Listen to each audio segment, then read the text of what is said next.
Assalamualaikum warahmatullahi wabarakatuh. Perkenalkan saya Habibatul Karimah dengan NIM 24030174 dari kelas PM 2024 ini.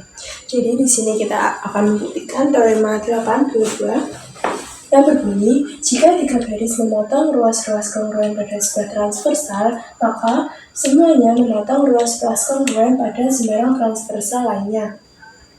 Di sini diketahui bahwa ada garis L1 itu sejajar dengan garis L2, kemudian juga sejajar dengan garis L3, dipotong oleh dua transversal yaitu T1 dan T2. Kemudian di sini akan dibuktikan ruas garis DE itu kongruen dengan ruas garis EF. Yang selanjutnya kita pada kasus umum ketika T1 dan T2 ini itu tidak sejajar dan tidak memotong L1 di titik yang sama. Kita buat garis untuk yang transversal, akan tetapi keduanya ini tidak sejajar. Ini kita misalkan T1, kemudian yang T2 kita buat di sini. Ini adalah T2. Nah, keduanya ini kan bisa kita ketahui bahwa tidak sejajar. Kemudian yang selanjutnya, kita buat garis transversal lain. Ketika postulat kesejajaran dipakai, misalkan kita tulis kita tulis langsung. Misalkan T3 itu garis yang melalui A. Sebentar, kita ini tulis dulu sudutnya, ini A, kemudian ini B, dan kita namai C, kemudian ini kita namai D, ini E, dan ini adalah F. Nah, kemudian kita buat lagi garis transversal yaitu T3, di mana T3 ini melalui A yang sejajar dengan T2, garis T2. Kita misalkan di sini, karena ini kita buat sejajar,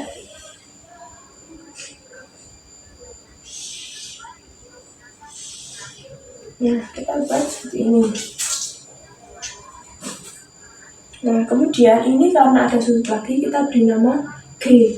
Kemudian yang ini adalah F. Kemudian yang selanjutnya, kita buat garis transversal juga yang sejajar dengan T2 yang melalui titik B.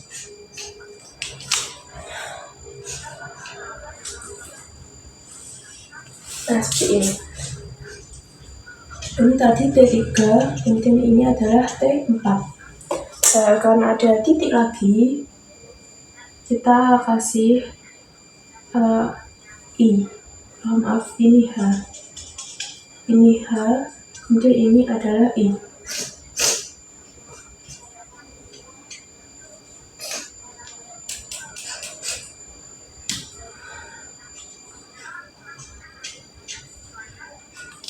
Nah, kemudian kita namai karena ini ada sudut di sini, kemudian di sini kita kasih kita misalkan sudut 1, 2 gitu ya. 1, kemudian di sini 2, 3, di sini adalah 4. Nah, jadinya akan seperti ini. Kemudian kita masuk ke bukti. L2 itu sejajar dengan L3 sebagaimana yang diketahui.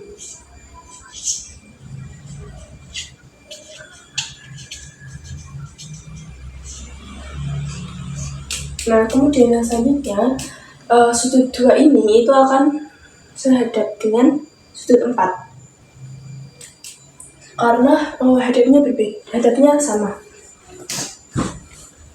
Sudut 2 itu akan kongruen dengan sudut 4, mana ini karena sehadap.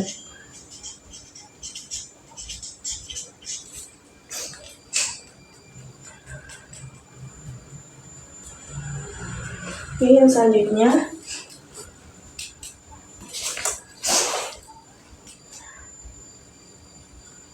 AB itu sama dengan BC. Maaf, ini harusnya tadi ada yang diketahui lain, yaitu AB itu kongruen dengan BC. Nah, seperti ini. Jadi kita tulis lagi yang diketahui. AB itu kongruen dengan ruas garis BC. Ini diketahui.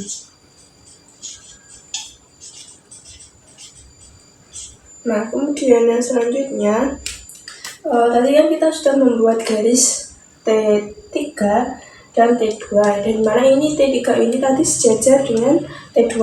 Kemudian kita juga sudah membuat T4, di mana T4 ini juga sejajar dengan T3 dan T2. Kita tulis T3 sejajar dengan T4, di mana ini dua garis sejajar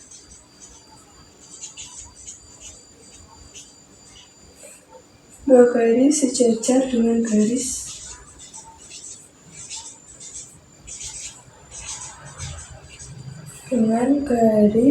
yang sama akan sejajar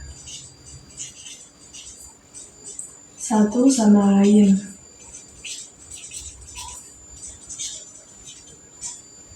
Nah, kemudian yang selanjutnya, sudut 1 itu juga akan sama dengan sudut 3 karena dia sehadap. Sudut 1 itu akan kongruen dengan sudut 3 karena sehadap.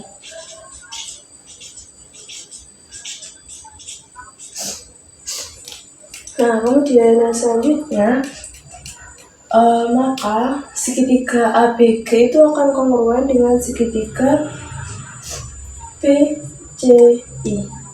Kenapa? Karena tadi kan kita sudah mengetahui bahwa AB ini kongruen dengan BC. Kemudian sudut 1 itu kongruen dengan sudut 3. Dan sudut 2 ini kongruen dengan sudut 4. Maka berdasarkan sudut sisi sudut, maka segitiga ABG dan segitiga PCI itu akan kongruen.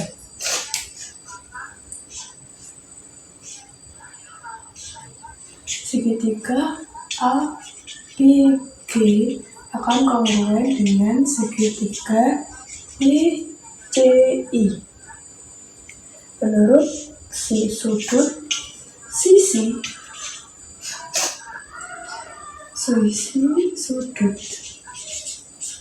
Maaf.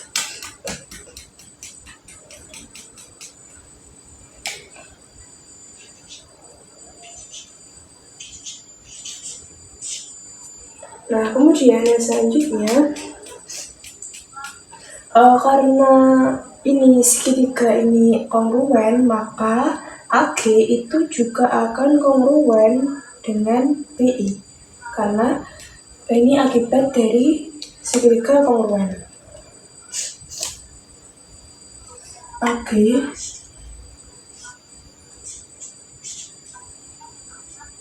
itu kongruen dengan BI.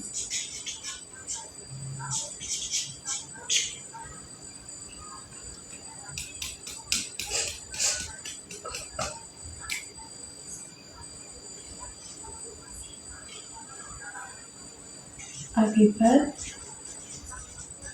segitiga ABG kongruen dengan segitiga BCI. Nah, untuk kemudian selanjutnya adalah tadi kan kita sudah mengetahui bahwa L1 itu sejajar dengan L2, kemudian L2 itu sejajar dengan L3, dan T1 itu T2 itu sejajar dengan T3, kemudian juga sejajar dengan T4. Jadi kita tulis L1 sejajar dengan L2 sejajar dengan L3, dan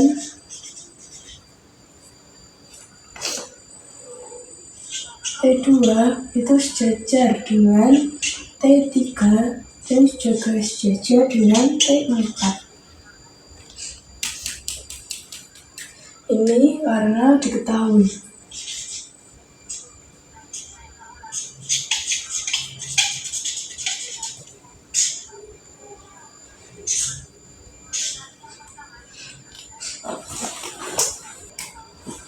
Ini tadi diketahui.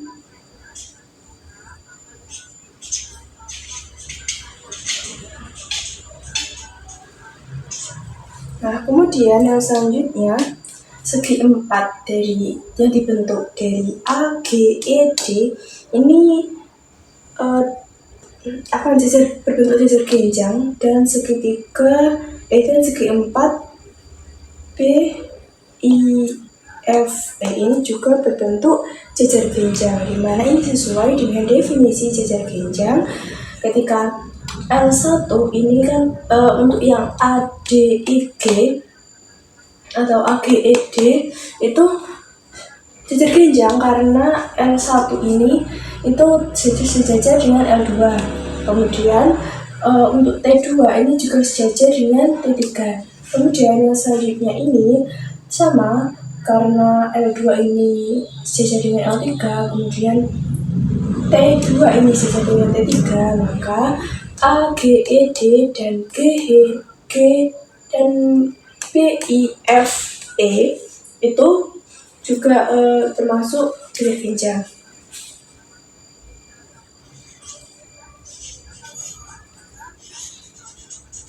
Segi 4 A, G,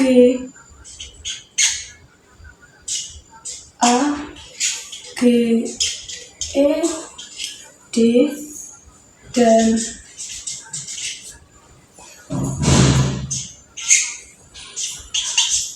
B, I, F, E jajar genjang.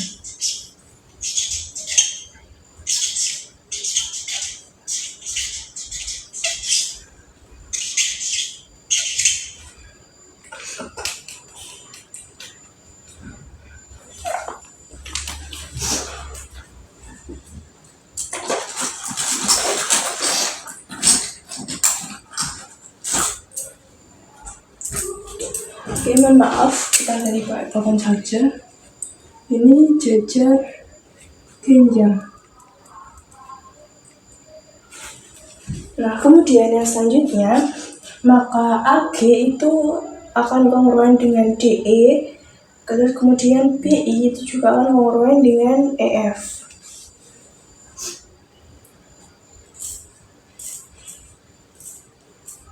AG itu akan kongruen dengan DE, kemudian BI itu akan kongruen dengan EF.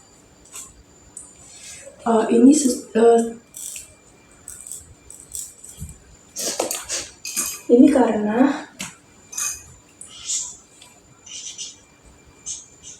sisi berhadapan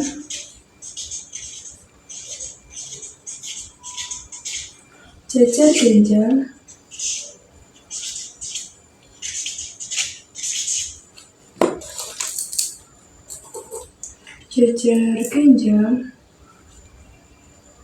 kongruen.